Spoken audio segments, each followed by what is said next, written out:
Bienvenue dans Focus, le rendez-vous des passionnés de sport, santé et bien-être. Ici, on parle de santé physique et mentale, d'équilibre et de performance. Je suis Sébastien et à travers d'interviews exclusives, des experts du domaine partageront leurs secrets pour rester en forme et garder un mental d'acier. Plongez dans leur quotidien, découvrez leurs défis et leurs sacrifices. Inspirez-vous également de leur parcours pour progresser jour après jour. Alors êtes-vous prêt à repousser vos limites? C'est parti, on écoute ça. Bienvenue dans ce nouvel épisode. Aujourd'hui, je reçois Frédéric Nebecker, kinésithérapeute spécialisé en kiné du sport et en thérapie manuelle. Frédéric exerce depuis 2014. Après une formation initiale à Nancy, une année de médecine et plusieurs spécialisations en formation continue, il a construit une solide expérience entre Marseille, la Moselle et depuis maintenant 3 ans, le Luxembourg. Il partage aujourd'hui son temps entre son activité en cabinet libéral près de Mondorf et son rôle de kiné pour diverses équipes semi-professionnelles luxembourgeoises. Dans cet épisode, on parle de son parcours, de la réalité du terrain, de la prévention des blessures, de l'évolution de la profession et de ce qui au quotidien nourrit sa passion pour le mouvement et la performance. Bonne écoute à vous. Ok, bon ça y est, on peut démarrer le podcast après quelques galères de micro. Ouais. Frédéric, bonjour. Salut. Bienvenue sur le podcast. Donc tu es kiné depuis 2014. Est-ce que tu peux nous retracer un petit peu ton parcours, de tes études à Nancy jusqu'à ta pratique actuelle au Luxembourg? Bonjour. Je suis kinésithérapeute maintenant depuis 2014. J'ai fait mes études à Nancy et ensuite, suite à ça, quand j'ai été diplômé, donc j'ai commencé à faire quelques remplacements un petit peu dans la région ici. J'ai travaillé un petit peu sur Thionville et ensuite j'ai eu envie de bouger un petit peu. Et je suis parti dans le sud de la France, à côté de Marseille, à Aix-en-Provence. Et j'ai travaillé pendant 1 an et demi là-haut. En même temps, je faisais une formation continue en kiné du sport que j'ai fait également donc sur Aix-en-Provence. Et ensuite, au bout d'1 an et demi, je suis revenu dans la région ici. J'ai travaillé à côté de Metz pendant quelques années, 4 ou 5 ans. Et ensuite, plus récemment, je suis allé au Luxembourg. Depuis maintenant 2 ans et demi, 3 ans, je travaille au Luxembourg. Pourquoi le sud du coup? Pour le soleil un petit peu? J'avais un copain sur place et puis envie de bouger, changer d'air et puis le soleil, la mer. T'es revenu, Et, la région te manquait? et je suis revenu parce que juste avant de partir dans le sud, j'ai rencontré celle qui est ma femme aujourd'hui. Et du coup, on a fait une relation un peu à distance pendant 1 an et demi. Et puis ensuite, quand j'ai fini ma formation de kiné du sport là-haut, j'ai décidé de remonter. C'est plus facile pour moi. Ah bah oui, c'est sûr. Voilà. Et voilà, sur la distance, c'est compliqué. Voilà. Donc tu as d'abord suivi une année de médecine avant de te tourner vers la kinésithérapie. Qu'est-ce qui a motivé ton choix? Depuis tout petit, je sais pas pourquoi, mais depuis tout petit, j'avais dit à mes parents que je ferais médecin, comme beaucoup d'enfants, je pense. Et du coup, j'étais un petit peu resté là-dessus. Et ensuite, arrivé au lycée, j'ai commencé à réfléchir vraiment sur mon orientation. Et est-ce que je voulais vraiment faire médecin? Et le côté médical et soigner les gens m'intéressait. Et en réfléchissant après, je me suis dit quand même qu'en médecine, il y a quand même beaucoup de responsabilités, c'est quand même des grosses études. Et j'avais envie de trouver un équilibre entre ma vie professionnelle et vie personnelle. Je voulais pas que mon métier soit trop, pas prenant, mais je voulais quelque chose un petit peu d'équilibré dans ma tête. Quand on est médecin, on vraiment travaille beaucoup, beaucoup tout le temps, on a beaucoup de responsabilités. Et du coup, en voulant switcher un petit peu ce côté-là, j'ai réfléchi à d'autres professions qui avaient un petit peu dans ce domaine. Et en réfléchissant comme ça, je me suis dit, tiens, kiné, pourquoi pas, c'est pas mal, on soigne les gens, on utilise les mains, on se rend utile. C'est moins long au niveau des études, il y a quand même moins de responsabilités. En termes on n'a pas des maladies graves ou des choses comme ça qu'on doit soigner, quoi. Et le fait aussi qu'on puisse se rapprocher du milieu du sport, ça m'a beaucoup intéressé déjà à l'époque. T'étais déjà sportif dans ta jeunesse? Toujours sportif, ouais. Qu'est-ce que t'as fait? J'ai fait du foot, comme comme beaucoup de monde. J'ai fait beaucoup de foot étant jeune et après j'ai commencé, quand j'étais au lycée aussi, j'ai commencé l'escalade.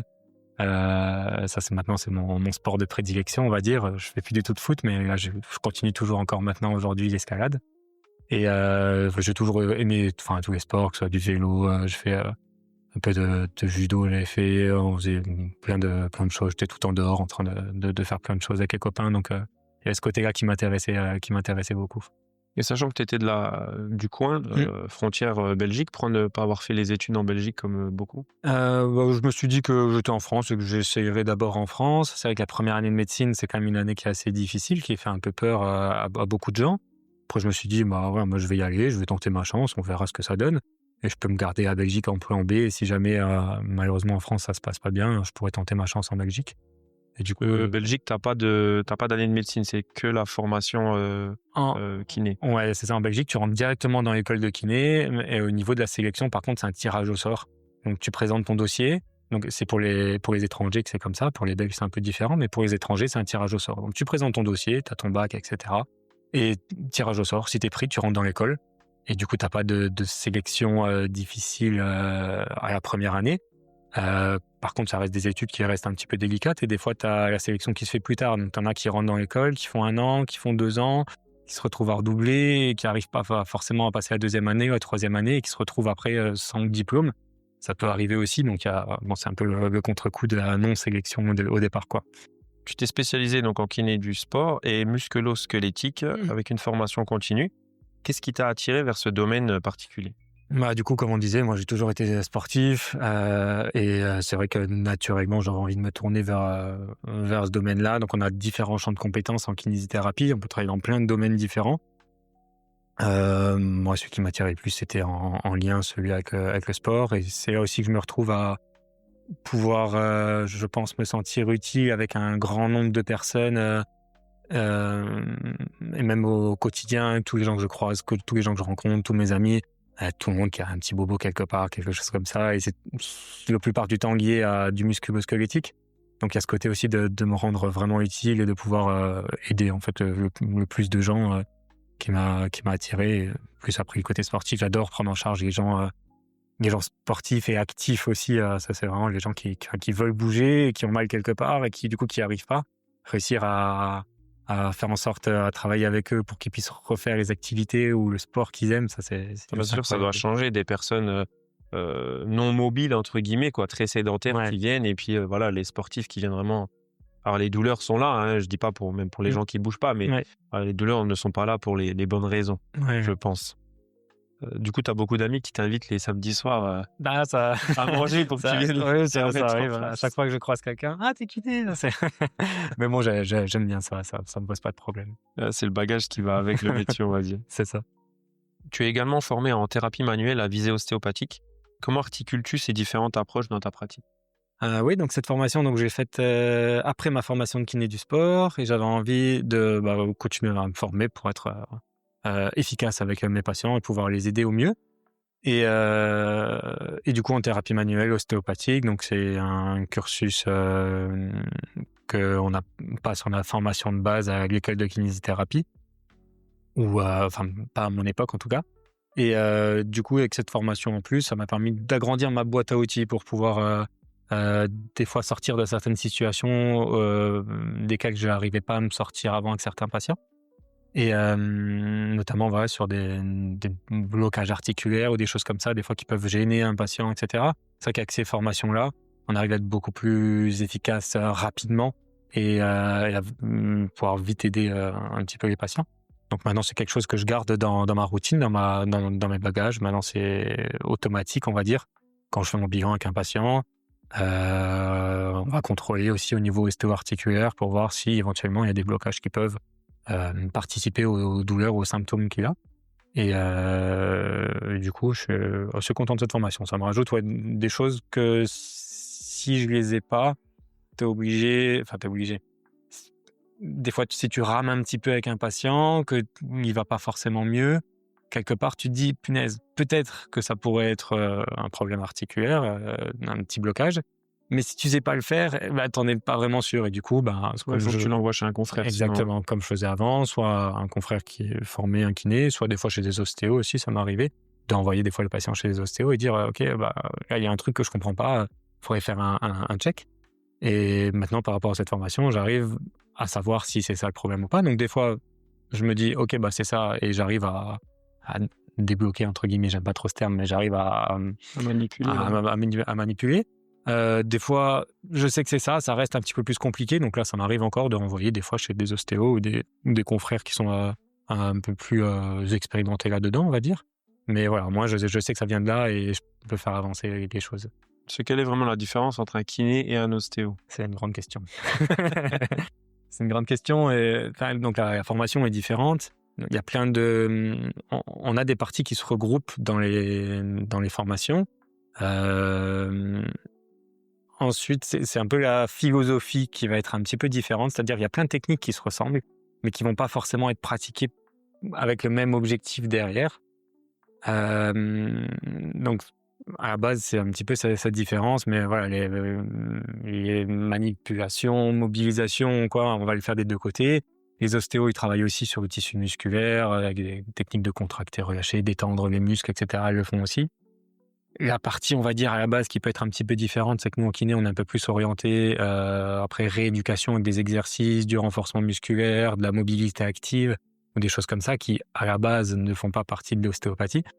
Mais là où ça se complique aussi, c'est qu'après, chaque professionnel va faire ses formations continues et va aller vers ce qui est efficace. Et quand tu regardes maintenant aujourd'hui dans la littérature scientifique, on sait un petit peu plus ce qui marche avec les patients. On sait que c'est beaucoup les exercices, le renforcement.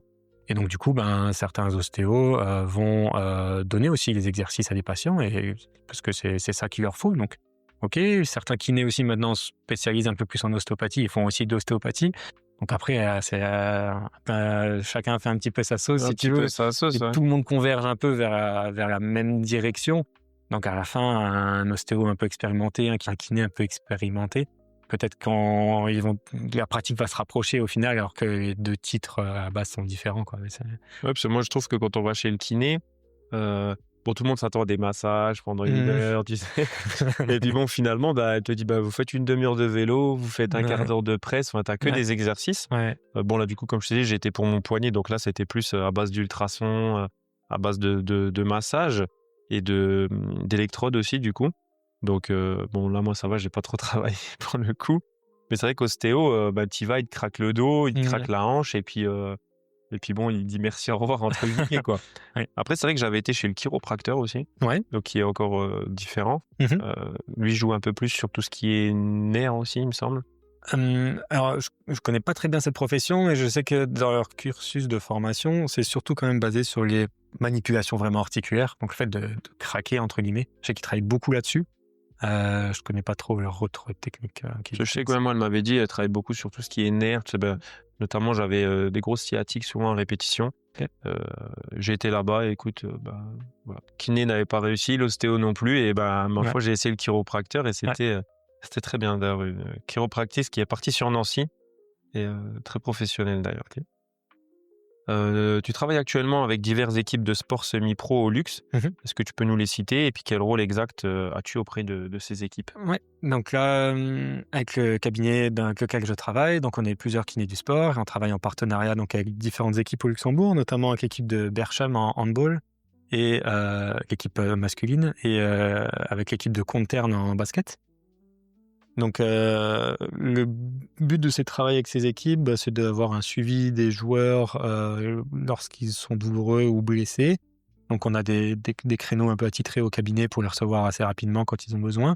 Et on se déplace également donc sur les matchs pour être présent lors des matchs, avant, pendant et après le match quand il y a besoin, pour avoir un suivi de l'équipe, être près des joueurs. Et le but du jeu, c'est qu'ils soient qu'ils aient le plus performant possible, donc sans douleur et sans blessure idéalement, mais quand il y a des blessures, les rééduquer le plus rapidement possible pour qu'ils reviennent à 100%. Tu as des petites préparations avant match à faire sur les joueurs? Ouais, donc avant les joueurs, donc avant les matchs, on s'occupe effectivement, donc ça peut être soit par des manipulations, des mobilisations, ça peut être des straps ou du tape à mettre en place, des massages différents types de massages aussi, en fonction du joueur, en fonction de qui a besoin. Donc ça, c'est la préparation pré-match. Après, on est là pendant le match au cas où il y a un problème, faire un petit diagnostic sur une blessure ou donner un conseil s'il y a une douleur qui arrive. Est-ce qu'il peut continuer à jouer? Est-ce qu'il peut pas continuer? Est-ce que c'est dangereux, etc. On est là aussi pour ça. Et en intervention, si jamais il y a une grosse blessure. Et après les matchs, c'est plus faire le point avec tout le monde, voir comment ça s'est passé, s'il y a des douleurs particulières, des choses à diagnostiquer, ou simplement des massages de récupération aussi pour qu'ils soient en forme assez rapidement pour retourner les entraîner. Donc, tu as toujours les petites places VIP au bord du terrain. Ouais, lors là, des du coup, matchs, hein. t'es au premier âge. Tu parles de tape et de strap, c'est quoi? C'est les bandes de kinésiothérapie, c'est ça? Ouais, donc historiquement, ce qu'on utilise plus, c'est dans ce qu'on appelle le tape, le co-tape. C'est des bandes non élastiques, qui sont rigides, qu'on peut utiliser pour essayer de stabiliser une articulation ou de diminuer les pressions qui sont exercées sur un tendon, par exemple, sur certains mouvements sportifs. Et ensuite, un peu plus récemment, mais même une petite dizaine d'années quand même maintenant, il y a aussi les bandes de kinésiotape, les bandes un peu qu'on voit de toutes les couleurs, là, Ouais, bleu, c'est ça rose, qu'on voit sur etc., les terrains, ouais, sur les joueurs. qui ont un autre but, qui sont pas forcément là pour stabiliser une articulation, mais qui sont plus là pour essayer donc de diminuer certaines douleurs ou certaines tensions en jouant notamment sur le système facial et musculaire. Donc, au niveau scientifique, on n'est pas trop sûr de ce qui se passe. Les hypothèses, c'est que suivant comment tu vas placer ta bande, tu vas avoir une action sur ce qu'on appelle les fascias. C'est des espèces d'enveloppes qui entourent un petit peu tous les muscles. Et tu peux chercher un peu à activer ou désactiver certains muscles et donc jouer là-dessus pour favoriser un mouvement. Après, voilà, scientifiquement, on sait que dans certains cas, on sait que ça marche. Enfin, que ça marche, c'est-à-dire que le patient se sent mieux avec. Mais on ne sait pas trop pourquoi. Le fait vraiment d'activer et désactiver un muscle, scientifiquement, il n'y a aucune preuve là-dessus. Mais voilà, on voit qu'en tout cas sur le terrain, on arrive à faire des choses, que certains joueurs qui se sentent mieux avec.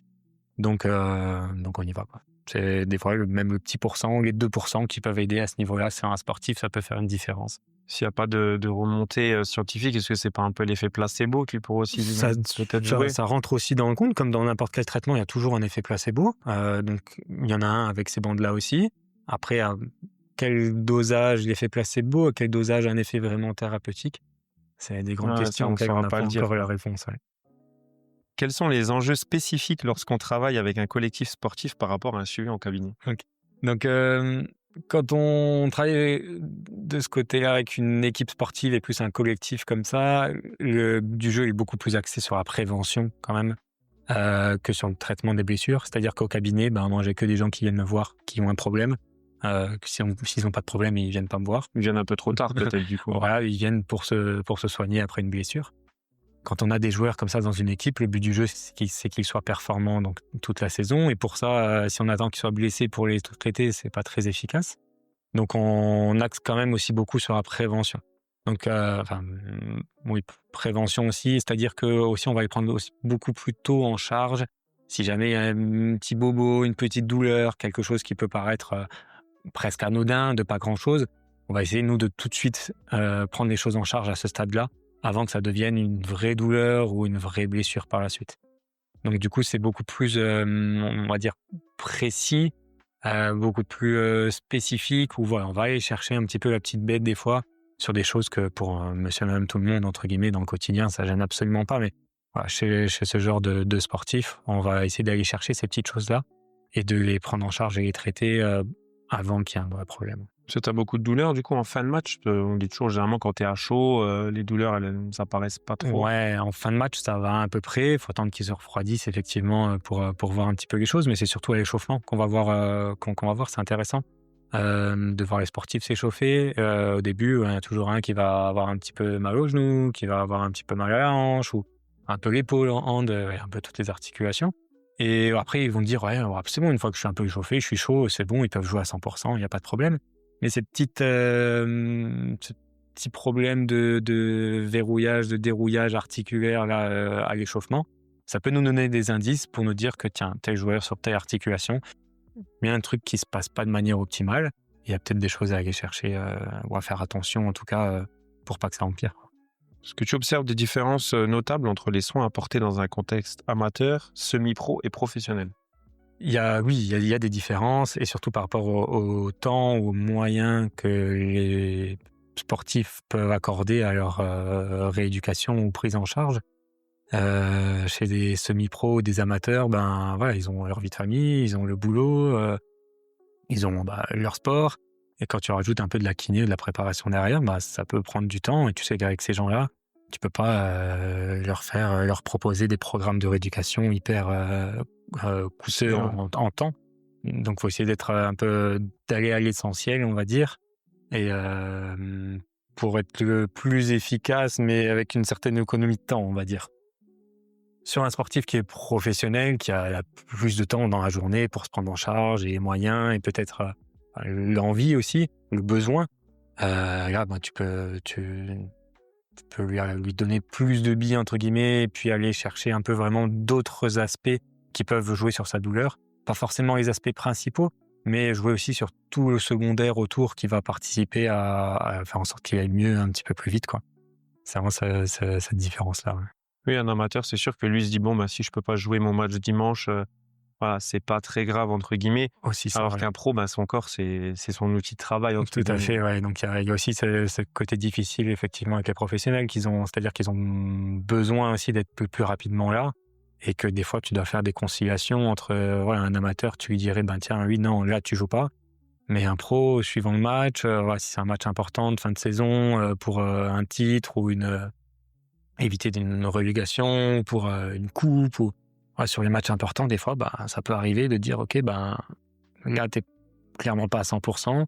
Il y a un risque si tu vas sur le terrain, mais des fois, le risque qu'il a à prendre sur un contexte du match, ça peut arriver. Oui, des fois, ils le prennent quand même en se disant, c'est le match Tout à de fait. ma vie, entre guillemets. Voilà, Exactement, si ouais. la blessure arrive derrière, tu seras là pour me réparer.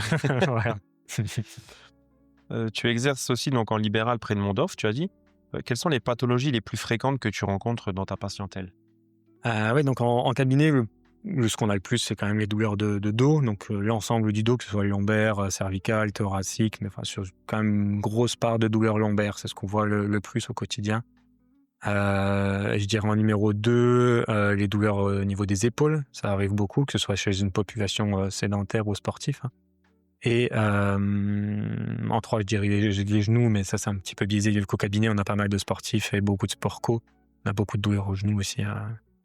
Donc ça, c'est vraiment les pathologies, on va dire, que je rencontre le plus. Après, c'est vraiment diversifié dans la journée. C'est ça que j'aime aussi, qui est intéressant. On peut voir vraiment un petit peu de tout, hein, des coudes, des poignets, des doigts, des chevilles, tout, quoi. Donc, mais voilà, ça reste beaucoup quand même de dos, d'épaules. Donc le sport n'est pas que bénéfique, du coup. Détruit un petit peu aussi quand même. Moi, j'aime bien dire, c'est comme tout, c'est une question d'équilibre.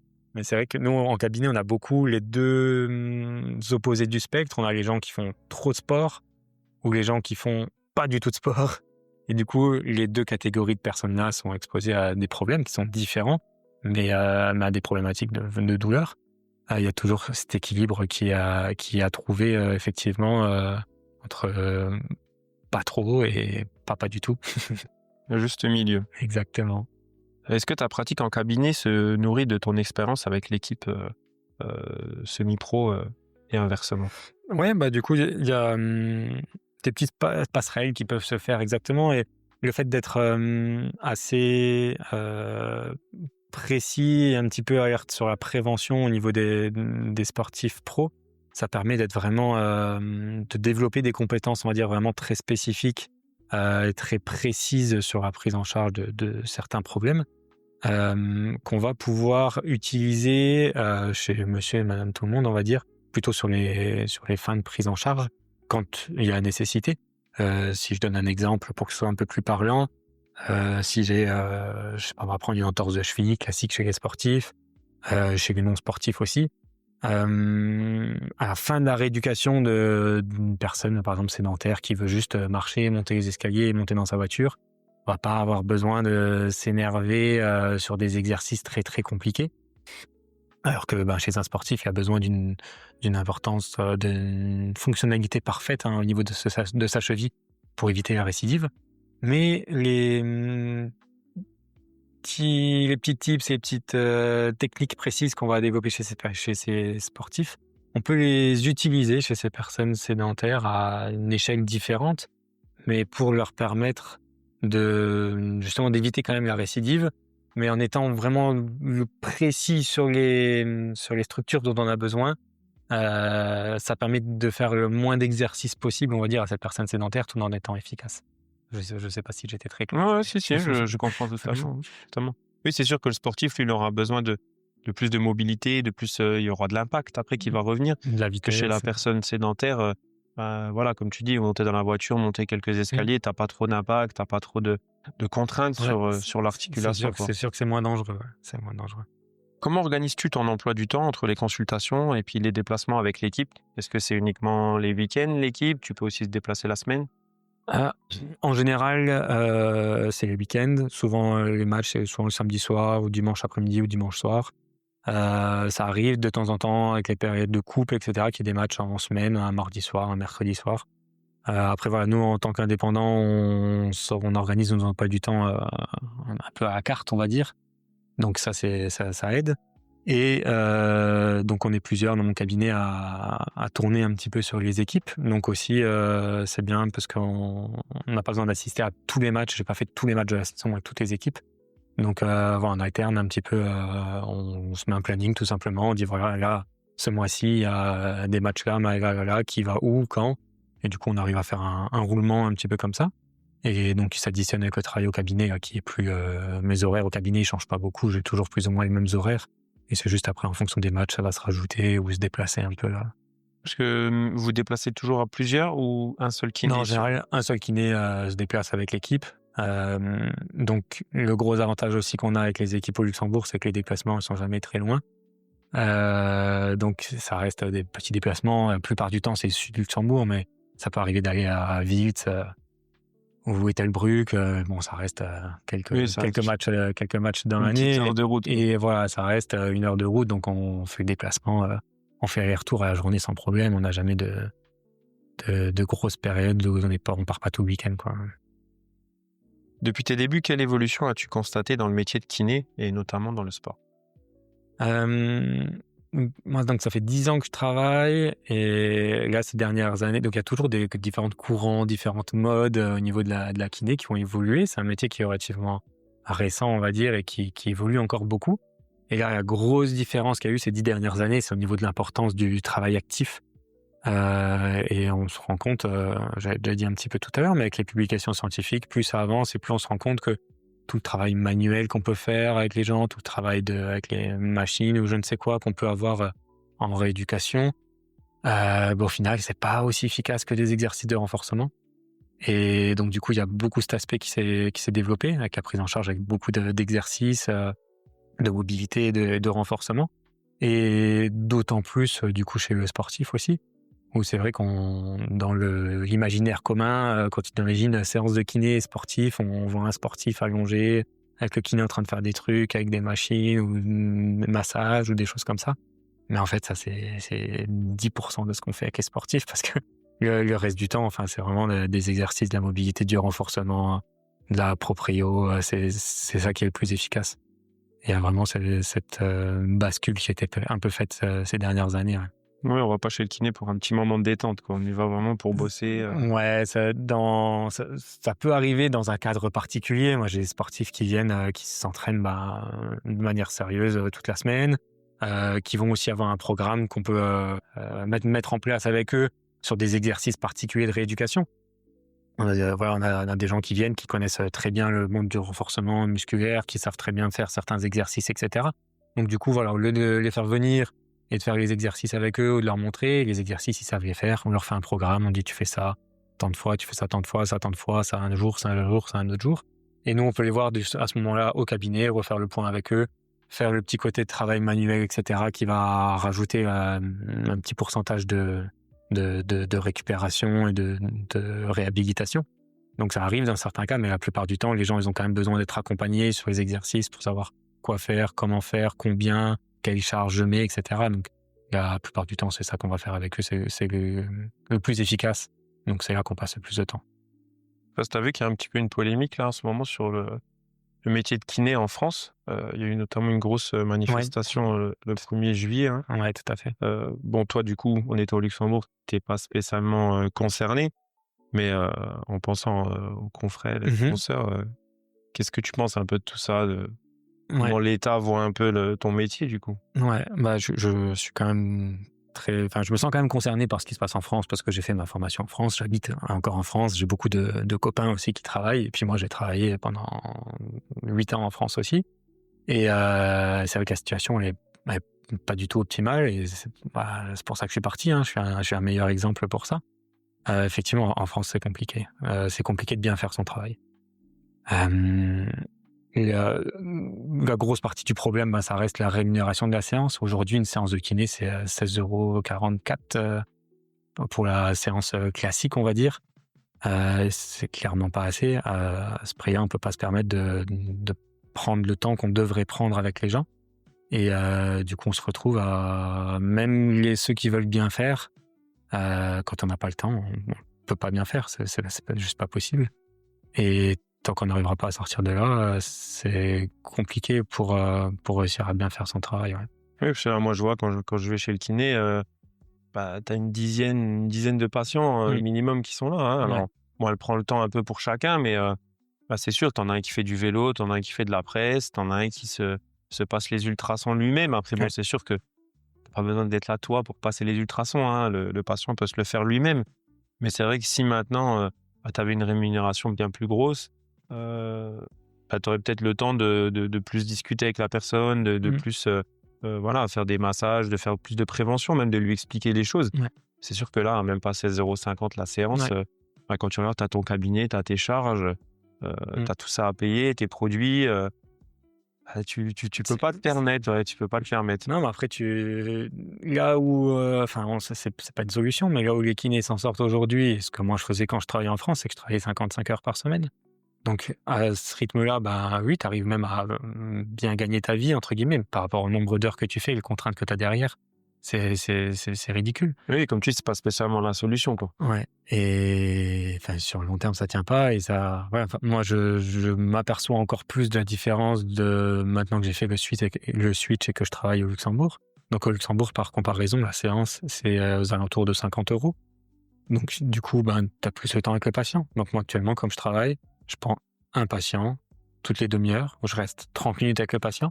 S'il fait des exercices, même, je le regarde, je le corrige, je donne des conseils, on en profite pour discuter d'éducation sur les temps de repos, etc.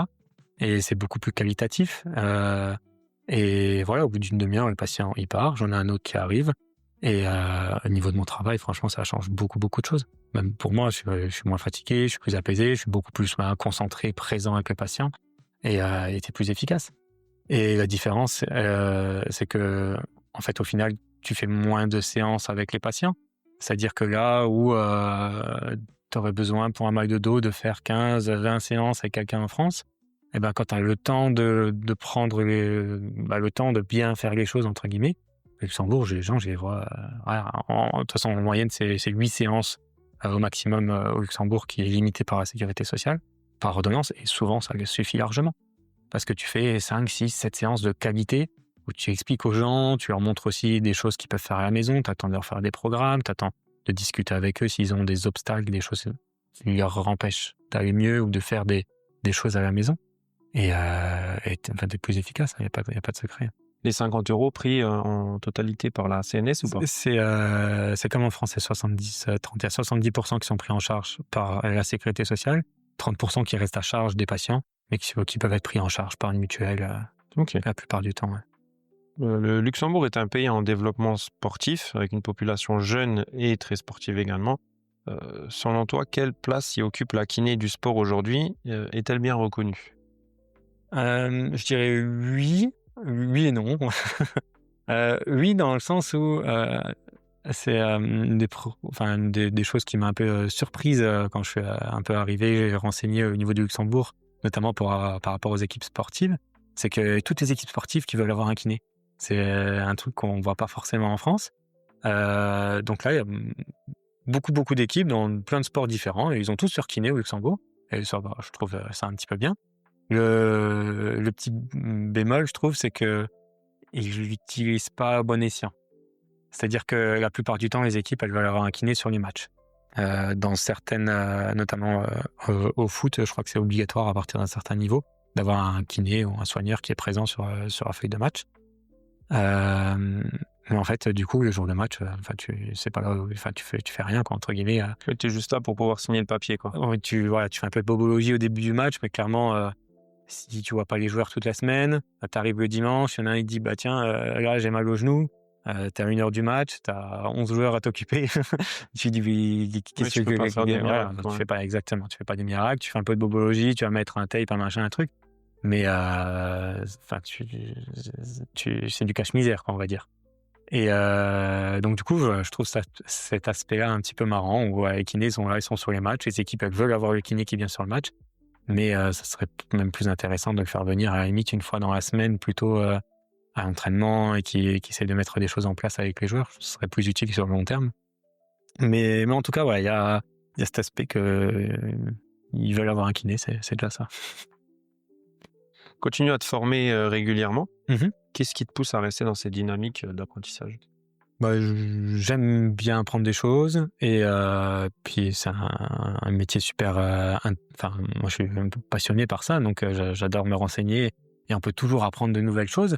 L'objectif, ben, ça reste d'être le plus, «efficace» entre guillemets, si on peut dire, le plus pertinent par rapport aux patients pour faire des prises en charge, de qualité et c'est vraiment ça qui m'anime et qui m'intéresse et moi, je me dis je me mets souvent à la place de mes patients et je me dis, voilà, par exemple, bah, tiens, j'ai un tel patient, il a mal au genou, il fait tel sport, OK, si c'était moi à sa place, qu'est-ce que je ferais ou qu'est-ce que j'aimerais qu'on fasse pour que ça aille mieux?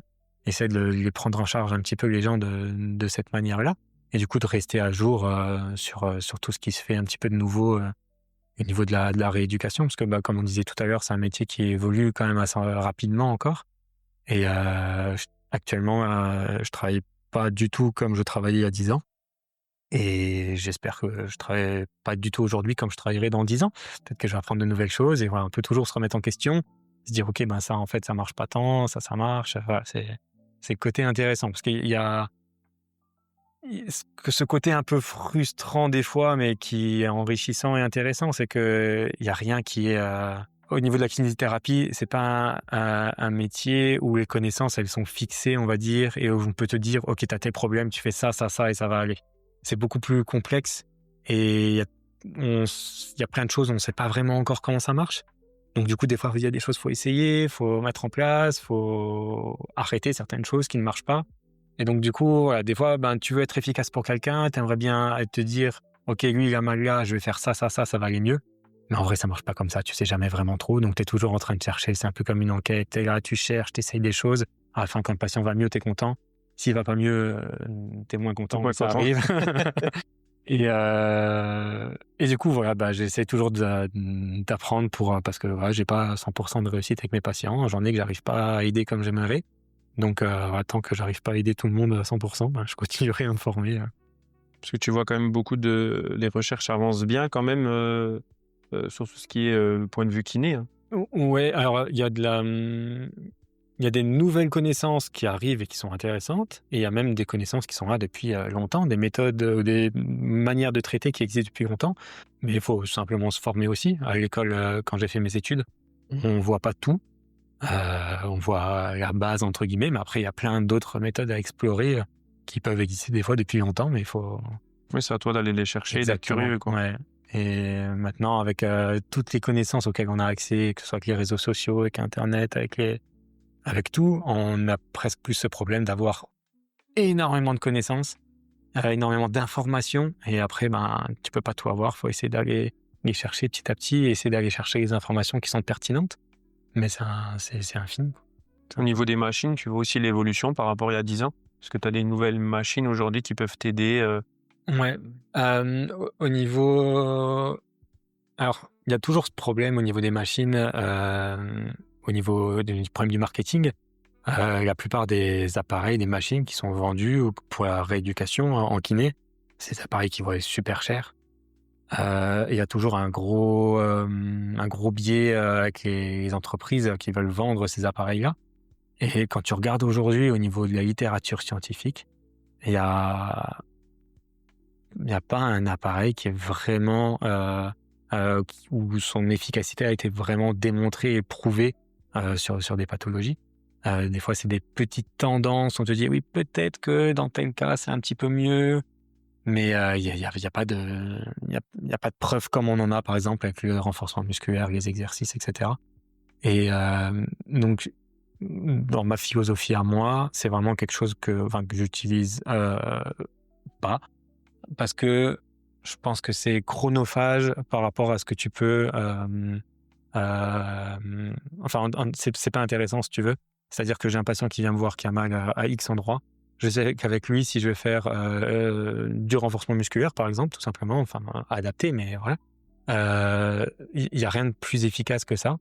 C'est le meilleur rapport qualité-prix entre guillemets que tu peux utiliser, et tu peux avoir une machine à 50 000 € derrière, mais ça marchera pas mieux, voire pas du tout. Et je trouve que c'est une perte de temps en fait. Ouais, ça va peut-être soigner sur le moment, mais ça reviendra par la suite. Ouais, après voilà, tu peux avoir l'effet placebo qui rentre en compte comme on a dit. Peut-être que ça va diminuer un petit peu les douleurs, mais en aucun cas ça causera ça traitera le problème, la cause du La problème, on cause. va dire. Et à l'inverse, on va dire des exercices ou du renforcement, on va dire que si tu fais quelque chose qui est pas adapté ou qui est pas adapté au patient à ce moment-là, peut-être que tu vas pas l'aider. Mais dans tous les cas, le fait de bouger, ça l'aidera autre part. Donc Oui, bah, ça, de toute façon, c'est Tu sûr, vois, hein. C'est ouais. pour ça qu'on dit que bon, tout ce qui est muscu, Ouais. c'est que bénéfique au fait, hein. Ouais. Beaucoup le voient comme voilà, les kékés des plages qui se préparent à un summer body pour l'été. Mais au quotidien, c'est vrai Ouais. que Mais en fait, voilà, plus il y t'es a musclé et plus t'es Ouais. capable, tout Oui, c'est simplement, ça. hein. Il y a rien de mieux, surtout par rapport au problème de sédentarité qu'on a un peu dans la population. Actuellement, il y a rien de mieux. Donc toutes les nouvelles machines qui sortent, et cetera.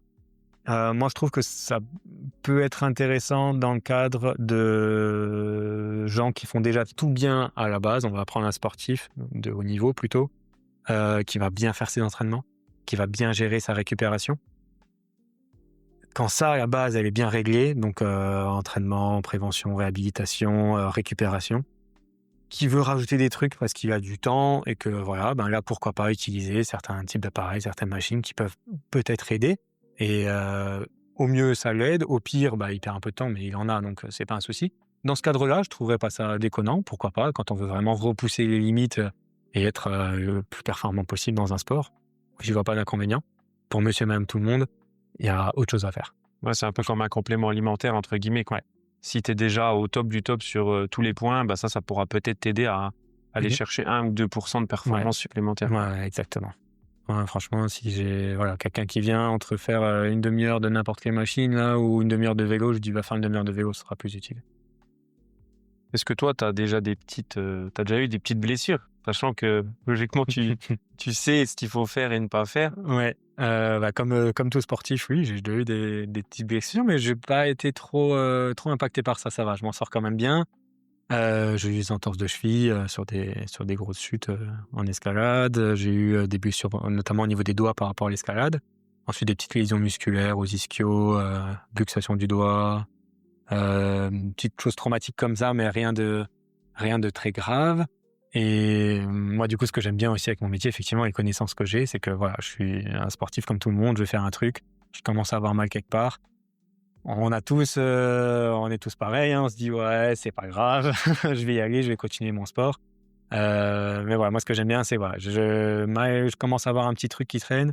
Tout de suite, je me dis ok, pourquoi, comment, qu'est-ce que j'ai fait, qu'est-ce que j'ai changé à mon entraînement, qu'est-ce qui va pas en ce moment, et je peux toujours changer les choses qui vont pas, on va dire, pour que cette petite douleur qui commence à venir, elle parte tout de suite et que je puisse continuer les entraînements, m'entraîner normalement.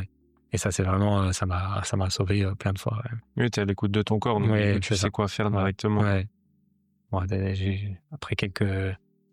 après personne n'est parfait, hein. J'ai déjà sauté des fois des échauffements, ça m'a coûté cher, hein, ça. Mais voilà, des fois, on sait ce qu'il faut faire et on le fait pas non plus, hein, ça peut Oui, arriver. ça après. Mais bon. Comment arrives-tu à équilibrer ta vie pro et perso avec un emploi du temps aussi varié? Ah, ça, c'est la grande question aussi. Je crois que c'est compliqué pour beaucoup de gens. Donc, moi, j'ai toujours beaucoup travaillé quand j'étais en France. Donc, je travaillais beaucoup. Du coup, ça laisse pas beaucoup de temps pour faire autre chose. Alors que j'adore faire du sport aussi. Donc, j'aimerais. Ça, c'est vraiment le truc que je trouve que je fais jamais assez, quoi. Je pourrais en faire tout le temps et je trouverais quand même que c'est pas assez. Mais donc voilà. Et maintenant que je travaille moins parce que je suis au Luxembourg, je peux me permettre de faire moins d'heures. Donc, ça, c'est chouette. Mais du coup, maintenant, j'ai une vie de famille, j'ai 2 enfants à m'occuper aussi. Et ça prend beaucoup de temps. Et donc, du coup, l'équilibre entre la vie familiale et la vie professionnelle, depuis que je suis au Luxembourg, je peux C'est pas me beaucoup plaindre. mieux, ouais. Franchement, je peux pas me plaindre, ça va. La petite chose qui en pâtit, on va dire, c'est mes séances de sport qui sont moins nombreuses que ce que j'aimerais. Mais on essaye de se débrouiller pour les rentrer dans le quotidien et trouver les bons créneaux et que tout le monde soit content. Ouais. Parce que tu t'entraînes combien de fois par semaine? Alors moi, actuellement, dans mon emploi du temps, je me réserve une séance le vendredi soir où je vais faire de l'escalade. Ça, c'est non négociable, on va dire. Ça peut arriver que ça saute, mais c'est vraiment très rare. Généralement, j'arrive le vendredi soir à aller grimper. Donc ça, c'est ma séance fixe de la semaine. Et ensuite, c'est de l'adaptation. Donc c'est très très rare que j'arrive à grimper une deuxième fois dans la semaine, mais je fais plus après de la prépa physique, un petit peu de musculation orientée escalade quand même, ou d'exercices de mobilité ou de souplesse. Et ça, je vais l'intégrer dans le quotidien en fonction de comment ça se passe dans la semaine. Souvent, ça va être le soir quand les enfants sont couchés, où j'arrive à faire des petites choses à la maison. Ou ça peut être au cabinet entre deux patients, où on a tout le matériel qu'il faut aussi. Des fois, je me casse des petites séances, une demi-heure entre deux patients, ça peut m'arriver. Et pour l'instant, je survis un petit peu comme ça. Après, voilà, j'ai pour objectif d'essayer de cadrer un petit peu mieux ça dans l'avenir et de trouver vraiment un rythme qui me permettrait de faire plus et plus régulièrement. Ouais. Tu grimpes où dans le coin? Moi, je suis inscrit au club à Thionville. Ok. Donc, je grimpe beaucoup au gymnase à Thionville. Et après, ça m'arrive d'aller dans des salles privées un petit peu dans le coin, sur Metz ou au Luxembourg aussi. Et après, quand il fait beau, également en falaise, quand le temps se présente et que j'ai le créneau qui se libère, j'aime bien aller en extérieur. Ouais. Moi, j'ai vu au Mullertal, au Luxembourg. Ouais, il y a à beaucoup Berdorf. de grimpes À là-bas. Berdorf, il y a une super falaise. Et également à Audingtisch, il y a une ancienne carrière qui est habilitée en site d'escalade maintenant. Ok. Et qui est assez sympa, c'est près de chez moi. Et ça permet, c'est pas les Alpes, hein, mais ça permet déjà de toucher du Pour caillou. s'entraîner, c'est déjà pas mal, ouais. Exactement. Tu m'avais dit lors d'une discussion que tu essayes d'être le plus performant possible pour t'occuper de tes patients. Qu'est-ce que tu entends par là? Donc ça rejoint ce que j'expliquais un petit peu tout à l'heure. C'est-à-dire que la performance dans la prise en charge des patients, pour moi, c'est pouvoir faire un diagnostic rapide. Quelqu'un vient, on discute, on fait les tests et je suis capable de dire, OK, le problème, ça vient de là. Et donc, plus le diagnostic est rapide et plus tu peux mettre en place des choses intéressantes tout de suite. Donc, diagnostic rapide et ensuite, traitement avec les meilleures connaissances actuelles qu'on a au niveau de la science et au niveau de mon expérience. Et en essayant d'être de coller aussi aux attentes, aux exigences du patient et au temps qu'il a pour sa rééducation. C'est-à-dire que moi, j'aime bien... donc, je donne toujours des devoirs à faire à un patient, souvent un exercice ou deux. J'en donne pas 5, j'en donne pas 10, parce que je sais que moi-même, je les ferai pas. Donc, j'essaie vraiment de cibler ce qu'il faut et d'être capable, c'est pas facile, hein, mais d'être capable de dire à telle personne, OK, voilà, on a vu que le problème, c'est ça. Pour traiter ça, il faut faire tel exercice. Voilà, si idéalement, j'aime bien donner un seul exercice. Mais pour qu'il soit efficace, il faut avoir bien fait ton diagnostic d'abord. Et après, il faut que le patient il fasse exercice. Oui, à bien lui. sûr. Ça, c'est bizarre. Mais voilà, l'efficacité ultime pour moi, c'est ça. C'est en une séance, être capable de poser un diagnostic et de dire, OK, il faut que tu arrêtes de faire ça temporairement, t'arrêtes ça, tu fais ça et ça à la place. Et voilà, ça pour moi, c'est quand ça se passe de manière idéale. Oui, parce qu'en plus, il faut que le patient soit vraiment honnête avec toi. Parce qu'il y en a qui arrivent, j'ai rien fait de spécial, et puis bon, finalement, Ouais, ils ont fait tel ou tel sport ou telle ou telle connerie. Et, ça c'est une grande question aussi, mais nous, on est entraînés, on va dire, au niveau de l'interrogatoire, ce qu'on appelle, à aller poser des questions assez précises aux patients, parce que des fois, ils n'ont pas idée de ce qui peut déclencher telle ou telle douleur. Des fois, ils s'en souviennent pas. Des fois, ils n'ont pas l'impression que ça peut avoir un rapport. Mais des fois, c'est dans des proportions, c'est monstrueux. J'ai un exemple là. Ça m'arrivait qu'une fois, heureusement. Mais j'ai un patient, c'était lunaire, qui vient, il avait mal au genou, à la cheville à la base, et je le suis en rééducation pour ça. Un jour, il vient au cabinet, et il me dit, ouais, aujourd'hui, je sais pas si on va pouvoir faire beaucoup de choses, parce que j'ai super mal au dos. Et donc, je lui dis, attendez, on va regarder. Normalement, j'ai pas trop le droit, mais je dis, bon, on va regarder quand même, on va regarder ce qui se passe. Donc, je pose des questions. Je lui dis, qu'est-ce qui se passe au niveau de ce dos? Qu'est-ce que vous avez fait? Depuis quand vous avez mal, etc. Et le patient, il a du mal à me répondre. Il sait, je sais pas, ça fait une semaine que j'ai mal, j'ai rien fait de particulier, je comprends pas, d'habitude, j'ai pas mal. Je fais OK. Alors bon, j'essaie de recentrer encore un peu plus mes questions, essayer de comprendre ce qui se passe, essayer de vraiment savoir depuis combien de temps il y a mal. En le questionnant un peu, il arrive à me dire: «Bah, tiens, oui, c'est depuis lundi, je crois que j'ai mal». Je fais: «OK, bah, qu'est-ce que vous avez fait lundi?» Je sais pas, est-ce que vous avez, vous avez été faire du sport? Vous avez bricolé à la maison? Vous avez, porté quelque chose? Il s'est passé qu'est-ce qui se passe? Et à force de le questionner, de le questionner, de le questionner, il arrive à me dire: «Ah oui, putain, maintenant ça me revient en tête, c'est vrai que lundi, je suis monté faire des travaux sur mon toit et je suis tombé de l'échelle, Ah, ça, c'est un truc que tu oublies pas quand Ouais, même. normalement non, mais genre il y a des gens, ils arrivent à oublier ça quand même. Ah la vache. Donc ouais, des fois voilà, déjà dans des cas, bon c'était extrême, mais ouais, des fois il faut aller chercher les informations, quoi. Il faut aller à la pêche pour avoir l'information qu'on veut. Bon, des fois ça marche pas et on n'a pas ce qu'on veut et on comprend pas trop ce qui se passe, mais ouais, c'est, une enquête. Quel conseil donnerais-tu à un jeune kiné qui aimerait travailler dans le domaine du sport? D'y aller. C'est pas compliqué entre guillemets. Le plus compliqué, c'est actuellement, c'est d'avoir le diplôme de kiné. Ça, voilà, faut se battre un peu pour les études pour avoir le diplôme. Une fois qu'on l'a, il y a pas de souci. Bah, il faut, moi, je pense, se former. Et je pense que c'est bien aussi de pratiquer. Je pense qu'on est quand même plus à même de comprendre et d'aider les sportifs quand on sait de quoi on parle et qu'on a pratiqué un peu et qu'on pratique. Je dis pas qu'il y a besoin d'avoir un haut niveau dans tel ou tel sport pour pouvoir aider les gens, mais c'est bien de se rendre compte un petit peu des contraintes que l'activité sportive elle demande et d'essayer les choses. Ça, je conseille, ouais, d'essayer pour avoir déjà une petite expertise au niveau du sport. Ensuite, de se former au niveau de la kiné sur la prise en charge optimale des sportifs. Et puis après ça se fait, hein. Ouais, c'est vrai que c'est pas bête de savoir vraiment les contraintes que tel sport Mmh. apporte sur telle articulation. Ça te permet d'être Ouais, plus efficace, je pense, dans ton diagnostic et ouais, puis surtout dans ta prise en charge au derrière, niveau hein. mécanique, ça aide. Et puis après, quand tu connais un sport, tu connais aussi un petit peu la culture et les mœurs du sport, ce que les gens ils ont l'habitude de faire ou pas. Et tu cernes plus vite le problème, quoi. Si tu prends des gens qui font du crossfit ou de la musculation ou de l'escalade ou du foot, c'est pas du tout la même mentalité, les mêmes mœurs, les mêmes habitudes d'échauffement, la même récupération. Tu as vraiment des cultures qui sont différentes. Et le fait de connaître ça, tu vas quand même, t'es plus efficace, comme je reviens là-dessus, ou t'es plus rapide dans le diagnostic. Oui, parce que tel sport doit avoir entre guillemets tel pourcentage de telle pathologie. Ouais, tout à fait aussi. Après, ouais, tu sais que voilà, tu sais que au football, ils vont se faire mal aux genoux, au pubis, aux chevilles. Tu sais qu'en hand, c'est les épaules, les genoux, les chevilles. Et tu sais qu'en escalade, c'est les doigts, les coudes, les épaules.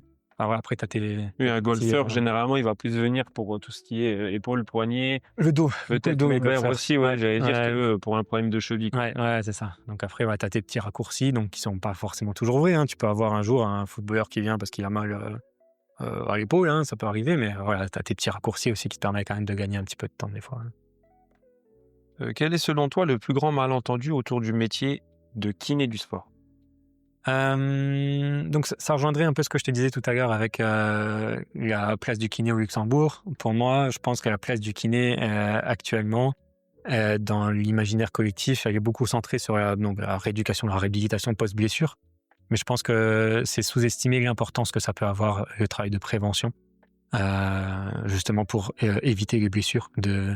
Euh, Prévention ou diagnostic très rapide, c'est-à-dire voilà, dès qu'il y a un petit truc qui déconne, une petite douleur, quelque chose qui, pas à chaque séance, hein, parce qu'on a tous un peu mal, un petit truc qui peut partir, ça peut arriver, mais quand on commence à s'entraîner, avoir une douleur une fois, 2 fois, 3 fois à l'entraînement, un truc qui commence à revenir, voilà, il faut se dire qu'il y a de grandes chances que ça parte pas tout seul. Donc soit il faut avoir un peu les connaissances nécessaires, se remettre un peu en question et se dire: «OK, qu'est-ce qui se passe? Qu'est-ce que j'ai changé à mon entraînement? Qu'est-ce que je dois modifier?» Soit si on n'a pas ces connaissances-là, faut essayer de consulter rapidement. On en discutait un peu tout à l'heure, c'est compliqué d'avoir un rendez-vous de kiné rapidement, mais en tout cas, voilà, faut, je pense un petit peu plus se concentrer sur le travail de prévention. Hem, c'est une grosse place qu'on a et qui est largement sous-estimée, ouais, je pense. Bon, après, en France, on disait c'était à peu près 2 à 3 semaines pour avoir une place. Au Ouais. Luxembourg, tu es plus sur les 2 mois. Ça dépend des cabinets. Tu as des cabinets où tu as des places très rapides au Luxembourg. La densité de kinés est plus importante au Luxembourg, donc tu as des cabinets qui tournent un petit peu moins bien, où tu peux avoir des places très rapidement. Certains autres cabinets, c'est un peu plus difficile. Ça dépend où tu es. On sait que vous tournez bien, alors 2 mois tourne bien. d'attente. Après, c'est sûr, quand tu as un patient, comme tu dis, par demi-heure, et en France, tu peux en caler 5-6 par demi-heure, voilà, c'est... Ouais, Du coup, le délai d'attente n'est pas le même, quoi. ouais, tout à fait. Mais la prise en charge non plus. Exactement.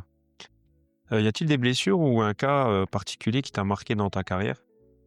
J'ai des petites choses qui sont toujours alors qui sortent du cabinet. Moi, j'ai quand même beaucoup plus pratiqué au cabinet que sur le terrain. Donc tout ce que j'ai vu sur le terrain, ça me semble un petit peu plus inhabituel. Et notamment, des fois, je suis allé. Il y a un gardien de l'équipe adverse, mais il n'avait pas de kiné en face. Sur un arrêt, il s'est luxé le doigt, il s'est complètement déboîté le doigt. Et du coup, je suis allé l'aider par rapport à ça. Donc, ça, c'est assez marrant. C'est des choses qu'on n'a pas l'habitude de voir au cabinet. Mais sinon, les blessures qui me marquent le plus, ça reste des blessures où la rééducation est très longue et où là, tu vois le patient beaucoup. Donc, la plupart du temps, au niveau sportif et notamment au niveau du foot, c'est la rééducation des ligaments croisés antérieurs. Où là, le joueur, tu le vois 4 fois par semaine pendant 9 mois, et tu t'occupes de sa rééducation. Ça, c'est du gros travail et tu le fais partir de zéro, on va dire, pour l'emmener pour le retour sur le terrain. Donc, c'est des choses qui me marquent le plus parce que tu passes beaucoup de temps avec les patients et tu donnes aussi beaucoup de... t'as vraiment des connaissances, tu dois avoir des connaissances donc, sur toutes les phases de la rééducation, que ce soit au début en post-opératoire, et après en réathlétisation tout à la fin pour le ramener sur le terrain. Donc c'est vraiment les rééducations les plus riches, je trouve, les plus complexes aussi, mais un petit peu les plus riches. Et puis après avec ce côté, le fait de voir les patients vraiment très régulièrement, tu as le côté humain aussi, où voilà, puis les gens tu les connais très bien. Voilà. Donc, Ouais, c'est un peu un challenge de te dire, bon, le gars, il compte vraiment sur toi. Il était sur le terrain, il s'est blessé. Maintenant, c'est, entre guillemets, il met son avenir entre tes mains et c'est à toi de le ramener sur le terrain. Ouais, tout à fait. Ouais. Donc, c'est beaucoup d'enjeux, mais c'est enrichissant et c'est intéressant. Bah, j'imagine. Si on est sportif et qu'on ne veut pas se blesser, à quoi doit-on faire attention en priorité? Alors, la priorité, ce qui ressort actuellement, ça reste ton volume d'entraînement et surtout la variation du volume d'entraînement. Quand on discutait tout à l'heure il faut trouver le juste milieu entre trop d'entraînement ou pas d'entraînement du tout. Quand on parle de les gens qui en font trop, c'est pas forcément juste qu'ils s'entraînent tous les jours, c'est juste qu'ils en font trop par rapport à leur capacité. C'est-à-dire que tu prends un sportif de haut niveau qui a l'habitude de faire un entraînement, voire 2 entraînements par jour, il s'entraîne 15 fois par semaine, il peut le faire tout en étant en santé et sans avoir de douleurs particulières. À partir du moment où c'est progressif et bien fait. Et c'est pas trop de s'entraîner 15 fois par semaine quand c'est bien fait. C'est surtout donc la variation du volume d'entraînement, c'est-à-dire quelqu'un typiquement dans les cadres de reprise. Là, on va arriver en août là bientôt. Donc tous les sport co, ils sont tous arrêtés depuis 1 mois ou 2. Ils n'ont pas forcément fait grand-chose pendant les vacances. Tu arrives en août, préparation physique, 5 entraînements par semaine. Là, c'est là où tu as le plus à risque de blessure parce que tu as une variation de ton volume d'entraînement qui est très grande. Donc ça reste quand même le facteur numéro 1 actuellement, tout sport confondu, qui fait que tu es plus à risque de te blesser. Donc il faut faire attention à ça. Donc ça, c'est numéro 1. Numéro 2, pour éviter de se blesser, moi, mon conseil, qui peut rester basique, mais je pense que c'est important que ce soit basique aussi, c'est l'écoute de son corps, comme on disait. Et c'est-à-dire que voilà, on a tous plus ou moins expérimenté déjà une petite douleur qui est arrivée, qui vient et qui augmente, et qui au final devient une vraie douleur ou un vrai problème. Et moi, quand je discute avec les patients que j'ai qui viennent au cabinet, les sportifs, t'as un gros pourcentage des cas, c'est pas quelque chose qui arrive paf comme ça d'un coup. Ah ben tiens, oups, j'ai mal, et ça y est, je suis blessé. Il y a toujours des petits signes avant qui arrivent. Des gens qui vont te dire, voilà, une petite raideur, un petit problème à l'échauffement, comme on disait. Voilà, l'échauffement, c'est un peu plus raide, ou une petite douleur le matin quand tu te réveilles, tu sens que voilà, ta cheville est un petit peu raide. Il y a des petits signes qui arrivent. Si tu arrives à faire attention à ces signes, tu arrives à modifier rapidement ce qui ne va pas, donc peut-être le volume d'entraînement, comme on disait, Et du coup, éviter en fait que la blessure arrive. Et ça, pour moi, c'est le plus important. Écouter son corps et faire attention au volume d'entraînement. Donc, sachant qu'après, l'autre partie aussi à faire attention, c'est l'aspect récupération. C'est-à-dire que des fois, donc, tu peux avoir simplement une blessure qui vient suite à l'augmentation de ton volume d'entraînement. Mais des fois, à volume d'entraînement constant, tu peux avoir une blessure qui vient suite à un problème de récupération. Un truc bête, voilà, tu dors moins bien, tu as un bébé, tu fais pas des bonnes nuits, ou tu as fait un peu plus la fête avec des copains en ce moment, tu bois un peu plus d'alcool, tu fais moins attention à l'alimentation. Ta récupération, forcément, elle diminue, elle est moins bonne. Et pour un même volume d'entraînement, potentiellement, tu peux te blesser, tu peux avoir des douleurs qui arrivent.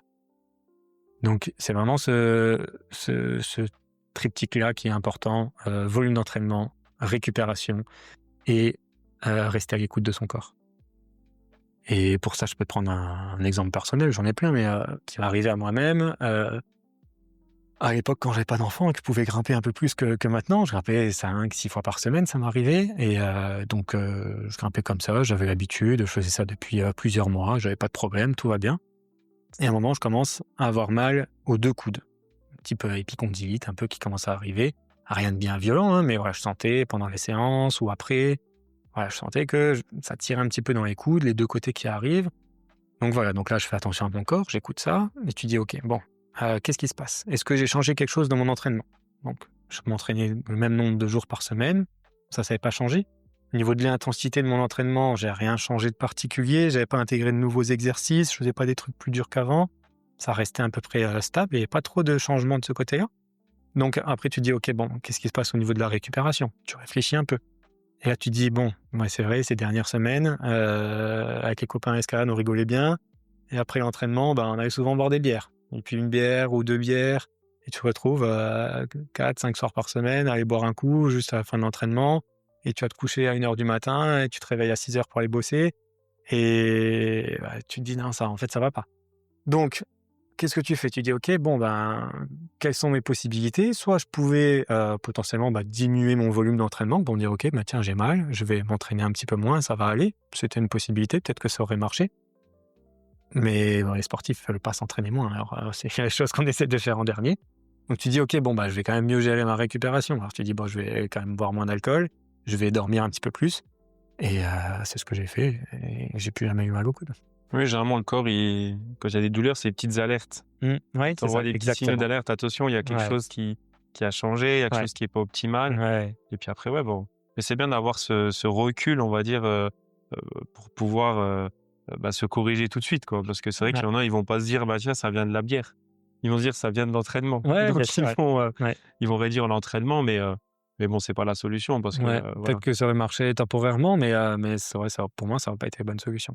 Moi, j'essaie toujours, même avec mes patients, déjà juste, je leur dis aussi que la douleur, effectivement, c'est pas une ennemie, la douleur, c'est une amie. Elle te prévient que quelque chose va pas, mais ça te permet de corriger quelque chose là. Donc ça, c'est bien. Et aussi, j'essaie toujours de cibler le facteur principal de la blessure ou de la douleur. C'est-à-dire que chaque douleur qui va venir, elle est multifactorielle. Comme je te disais dans mon histoire, il y avait le problème, il y a quand même beaucoup d'entraînement. Il y avait mauvaise récupération, il y avait trop d'alcool. Donc, tu peux jouer sur chacun de ces facteurs, mais moi, le but du jeu que j'essaie de mettre en place, c'est de jouer sur le facteur le plus important. Et c'est là où tu as la plus grande efficacité. Même si, si quelqu'un, par exemple, boit un petit peu d'alcool, mais va avoir un entraînement beaucoup trop intense pour lui, ou avec une augmentation de son entraînement récemment, là, tu peux lui dire, oui, peut-être bois moins d'alcool, mais ça ne sera pas le plus efficace, parce qu'au final, son problème, ça participe un petit peu, mais son problème ne vient pas forcément de là. Et son problème, c'est l'augmentation du volume ou l'intensité de son entraînement. Donc, il faut réussir à comprendre, encore une fois, dans l'histoire du patient, son historique, ou sur soi-même, si on le fait en titre de prévention, sur les changements qu'il y a eu récemment. Et souvent, c'est sur les 3 dernières semaines. 3 dernières semaines, 1 mois, tu te poses la question, qu'est-ce qui se passe? Mon sommeil, mon alimentation, mes entraînements, est-ce que j'ai rajouté des choses? Et voilà, quand tu cherches, il y a toujours quelque chose que tu trouves la 3 dernières semaines, et avec des petits signes qui sont là avant que tu te baisses vraiment. Si tu avais l'occasion de faire évoluer un aspect de ta profession, ce serait lequel? Moi, ce que je ferais évoluer, ça serait ce qu'on appelle l'accès direct à la kinésithérapie. C'est-à-dire qu'actuellement, aujourd'hui, quand tu vas aller voir un kiné, tu as besoin de passer chez le médecin pour avoir une ordonnance, si tu veux être remboursé. Et ensuite, du coup, tu viens chez le kiné. Et là, il y a des expérimentations qui sont en train de passer en France. Petit à petit, peut-être que ça va venir. Et je trouverais ça plus pertinent d'avoir un accès direct. Alors, il faudrait revoir un petit peu certaines parties du système, mais se dire, voilà, tiens, j'ai un problème au genou. Tiens, au lieu d'aller chez le médecin généraliste qui m'envoie chez le kiné, je vais aller chez le kiné. Et nous, avec nos connaissances, on est capable de dire, OK, oui, c'est un problème de type musculo-squelettique et on va pouvoir faire quelque chose. Ou alors, non, c'est bizarre, c'est pas ce que je connais, va quand même chez ton médecin et il y a quelque chose, il y a des examens ou des choses à faire. Ça, c'est vraiment la partie pour moi, j'espère que ça arrivera un jour et que dans le futur, ça viendra. Ça ferait gagner du temps aux patients, ça ferait gagner du temps aux médecins, ça ferait gagner de l'argent à la sécu et tout le monde serait content, quoi. Ça, je vois déjà aussi une petite évolution, c'est que quand j'ai été chez le médecin, du coup, pour avoir une séance de kiné, donc il y avait écrit séance de kiné, et puis je dis, mais vous avez pas noté le nombre de séances, chose que quelques années en arrière, j'avais noté 5 séances, 10 séances par rapport à la pathologie que j'avais. Et du coup, elle m'a répondu, et c'est vrai que c'est pas bête, elle me dit, non, c'est le kiné qui va juger le nombre de séances dont vous avez besoin par rapport aux soucis que vous avez. Et c'est vrai que je trouve ça beaucoup plus intelligent parce que ton médecin, lui, va te mettre toujours un nombre bateau, un 5, 10. Et puis après, quand on appuie, il faut que tu retournes chez ton médecin. Donc, comme tu dis, ça fait perdre de l'argent, perdre du temps aux patients. Que là, au moins, c'est toi le professionnel. Donc, c'est toi qui peux juger le nombre de séances nécessaires. Tout à fait. Et quand tu t'amuses à regarder les ordonnances de kiné aussi, tu vois, donc au niveau des diagnostics qui sont posés, les ordonnances, on les regarde presque pas parce que tu vas dire séance de kiné pour poignet, voilà. C'est ça que tu attends. Oui, voilà, c'est ça, oui, bien sûr, c'est effet poignet. Donc au final, t'as pas d'aide, le médecin, il te dit pas, c'est tel problème, il faut faire ça. Au final, c'est quand même toi qui fais ton bilan, qui trouve le problème que c'est et qui cherche les solutions. Donc le passage chez le médecin, il est pas inutile. La seule chose qui est intéressante, c'est ce qu'on appelle le triage. C'est-à-dire que quand tu vas chez ton médecin, il est capable de te dire, OK, est-ce que c'est un problème qui dépend du kiné ou est-ce que c'est un problème grave ou autre chose qu'il faut faire des examens. Le médecin, il est entre guillemets uniquement là pour ça. C'est un gros travail, mais il est là pour ça. Il n'est pas là pour nous dire, voilà, c'est tel problème, il faut faire ça. Donc, ce côté triage, on peut aussi le faire. Et ça ferait gagner du temps à tout le monde. Oui, c'est sûr que moi, elle aurait pu écrire, par exemple, séance de kiné suite à souci d'impact à la boxe. C'est ce que j'avais, quoi. Bon, en arrivant chez le kiné, tout de suite, c'est ce que je lui ai dit, même au téléphone, en prenant la prise de rendez-vous. J'ai dit, voilà, j'ai après quelques séances de boxe, j'ai senti avec les impacts au poignet, petite douleur. Donc, elle m'a dit, OK, voilà, venez. Mais c'est vrai que du coup, il n'y a pas eu de diagnostic posé sur l'ordonnance, comme tu disais. C'est ça, c'est très rare. J'ai eu des petites questions donc d'abonnés. Donc je vais te les poser. Est-ce que c'est mieux de jouer sur un terrain naturel ou un terrain synthétique? C'est pareil. Exactement pareil. C'est au niveau de la dangerosité ou de la terme de prévalence de blessures, c'est pareil. Ce qui est potentiellement néfaste ou dangereux, c'est la variation entre les deux. Quelqu'un qui est habitué à s'entraîner sur un terrain synthétique qui va aller sur un terrain vert, les appuis sont pas les mêmes, les changements de direction, la vitesse est pas tout à fait la même. Et donc du coup, son corps est moins bien adapté à ça et potentiellement il est plus à risque de se blesser. Et vice versa, quelqu'un qui s'entraîne sur un vert, qui va passer sur un synthé, les appuis sont pas les mêmes, etc. Et potentiellement il peut se blesser. Mais quand tu es habitué, si tu t'entraînes toujours sur un synthé, que tu joues toujours sur un synthé, il n'y a pas de risque particulier par rapport au vert. À part les brûlures sur le tapis de lycée, mais ça, c'est un autre problème. Est-ce que c'est mieux de courir sur un tapis de course ou sur du macadam ou autre? Un peu le même raisonnement. Ça dépend à quoi tu es habitué, on va dire. C'est vrai que sur le tapis de course, il y a un petit amorti un petit peu naturel. Mais pareil, donc, si tu as l'habitude de courir sur du macadam, que tu vas courir sur un tapis, une fois de temps en temps, tu es moins à risque de te blesser sur tapis. Mais si tu as l'habitude de courir sur tapis, ça revient au même, c'est pareil, au niveau du risque. Mon petit avis personnel, c'est que sur tapis, la transition du tapis au macadam peut être un peu plus problématique parce que tu as l'habitude que le tapis va t'absorber un petit peu certaines contraintes, on va dire. Donc tu te retrouves à avoir une foulée moins économique en impact, ça va taper un petit peu plus. Et si tu gardes cette même foulée au moment de passer sur une surface dure, comme du macadam, tu es un peu plus à risque de développer une blessure par rapport à ça.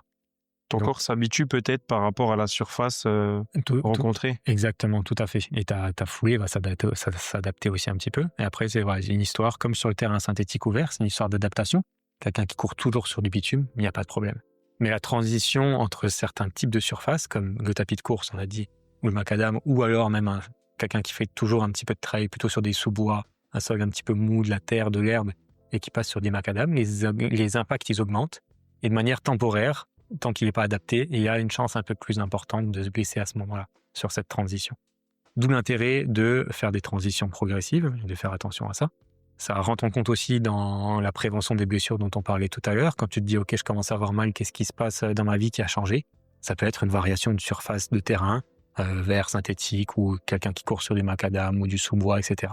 Ça peut être un changement de matériel, que ce soit avec des chaussures ou des crampons qui ont changé. C'est des facteurs qui vont modifier un petit peu certains paramètres. Sur le long terme, quand tu seras habitué, plus ou moins pareil, mais la période de transition est dangereuse. Ok. À chaque début ou fin de séance, est-il indispensable de faire des étirements? Non, c'est pas indispensable. Les étirements, c'est aussi un grand débat.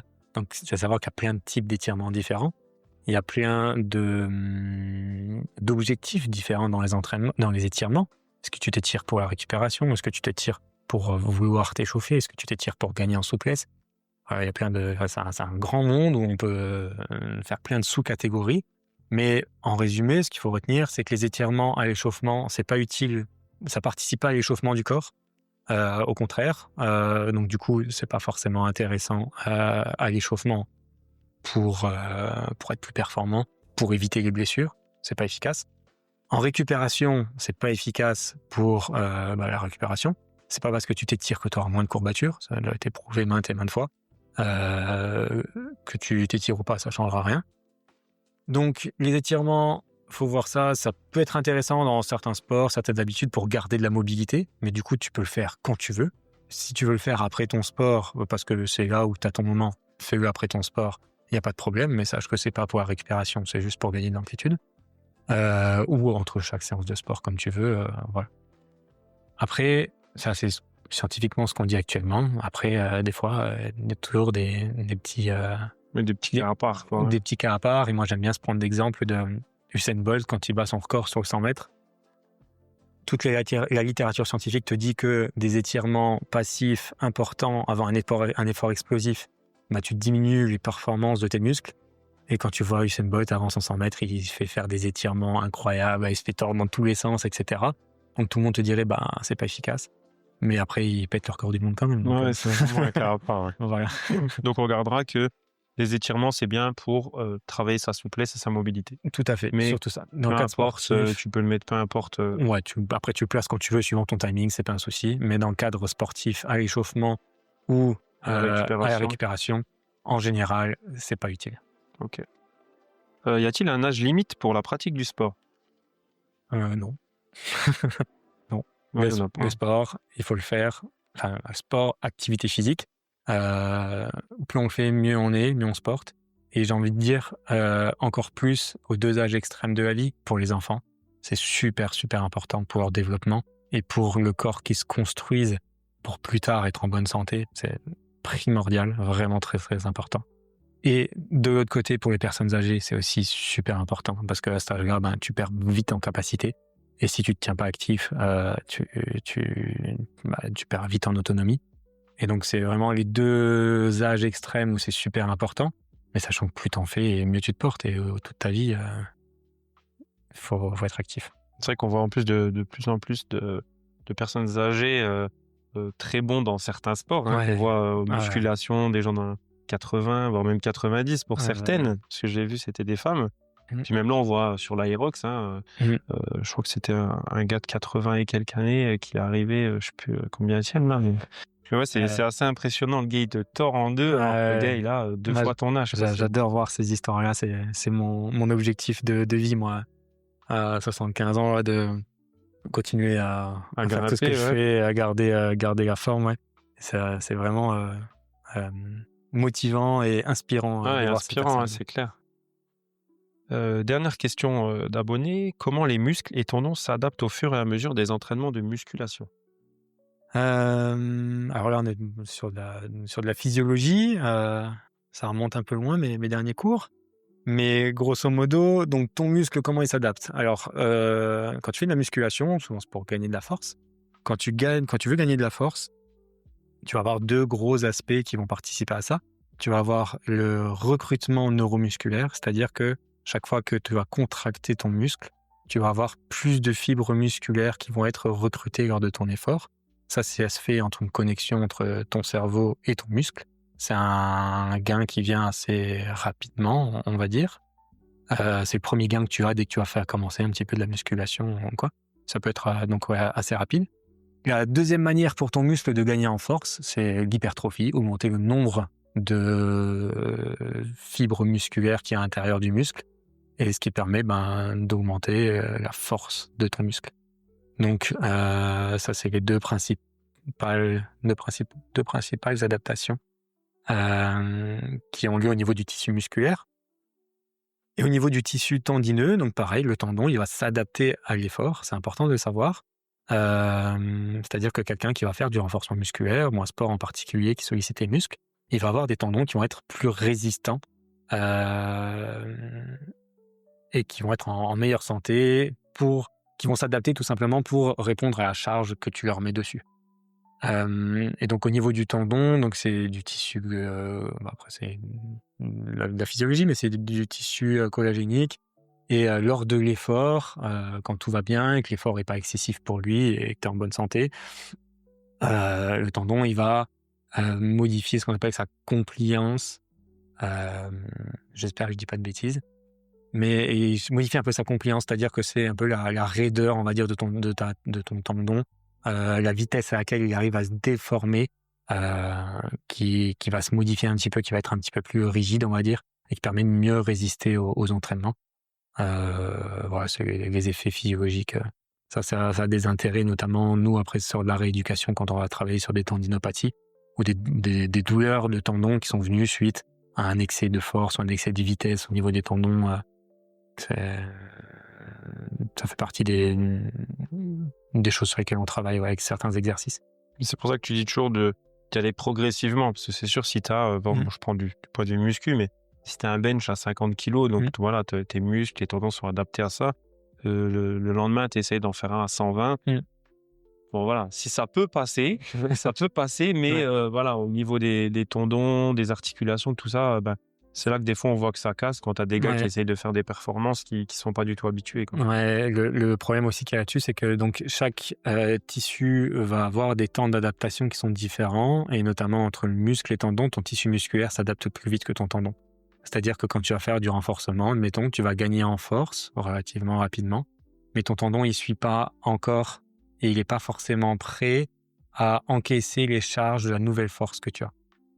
Tu vois ce que je veux dire? Ouais, bien sûr. Et donc, ça peut amener à des blessures quand tu n'es pas forcément assez progressif. Et même au final, tu vois qu'en fait, tu peux le faire. La barre, tu vas la pousser, tu vas augmenter tes charges maximales, tu vas augmenter tes records. Et en fait, tu peux la pousser, la barre, mais ton tendon, il est là, il a la traîne et il a du mal à encaisser. D'où l'intérêt de la progressivité pour que chaque tissu ait le temps de s'adapter aux efforts que tu mettes.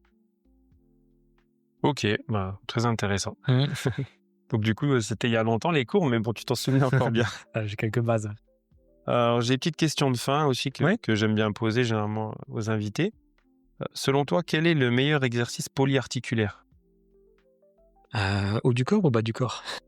Tout confondu, vraiment. Lequel pour toi est le plus bénéfique? On va dire le squat. On va dire le squat quand même. Ça reste une base qui fait travailler pas mal de groupes musculaires. C'est un classique, c'est facile à mettre en place.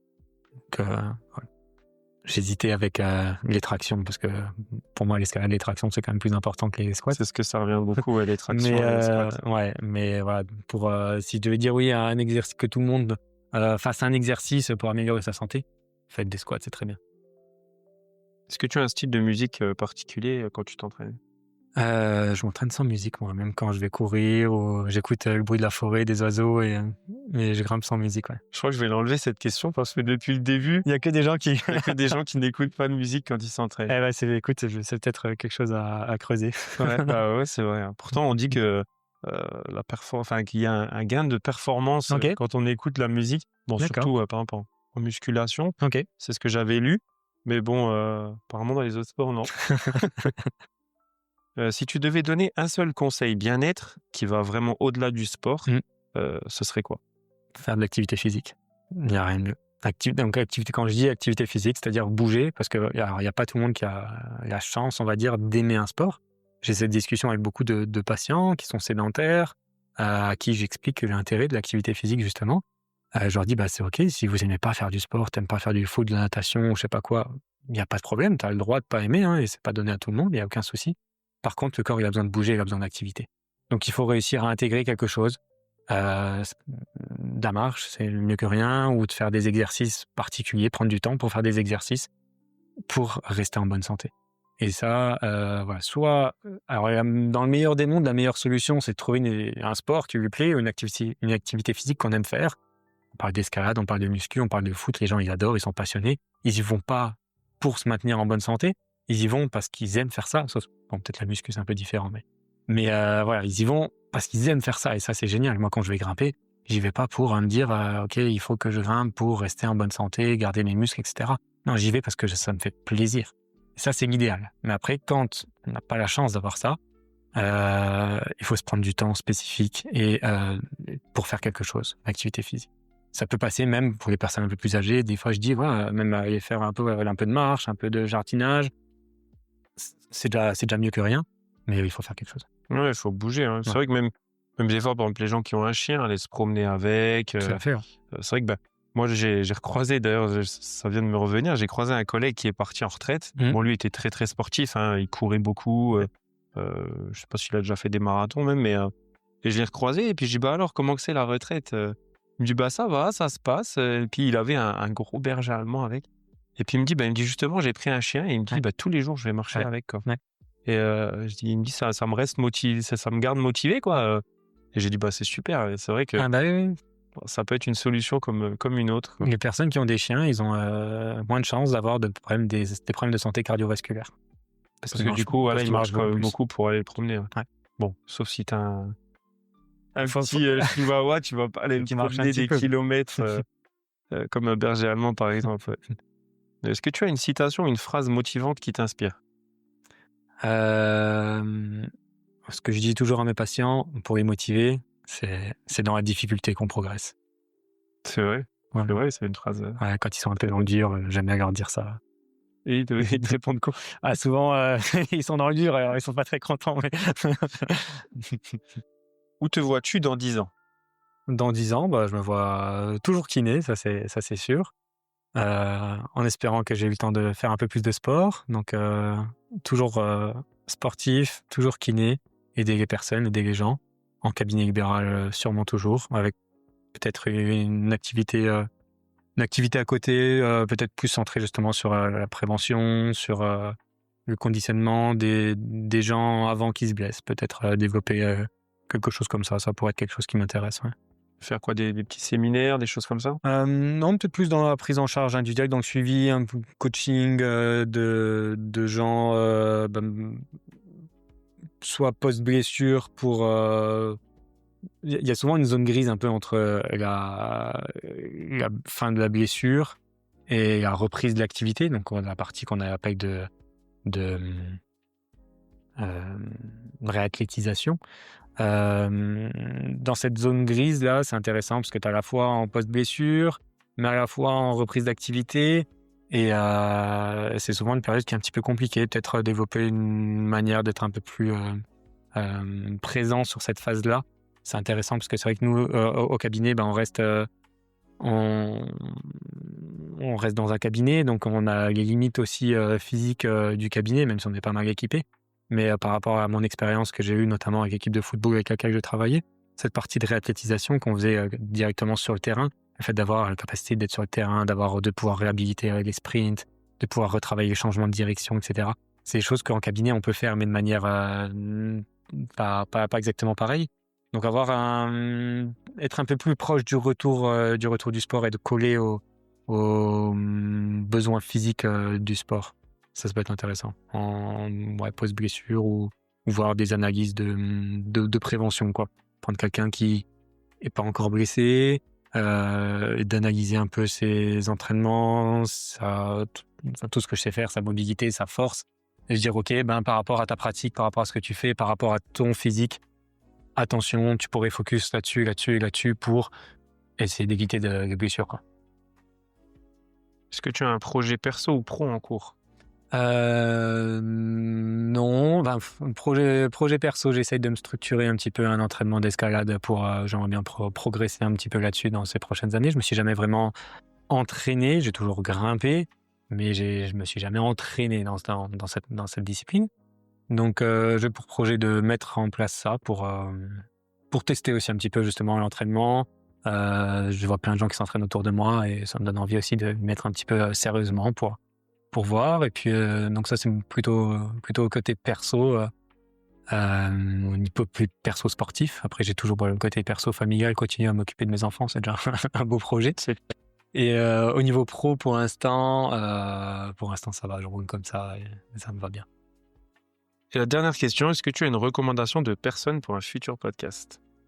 T'as vu déjà pas mal de coachs un petit peu, t'as vu donc là. Ouais, peu importe, t'as confondu, hein, ça peut être soit dans le domaine médical, soit un sportif en particulier.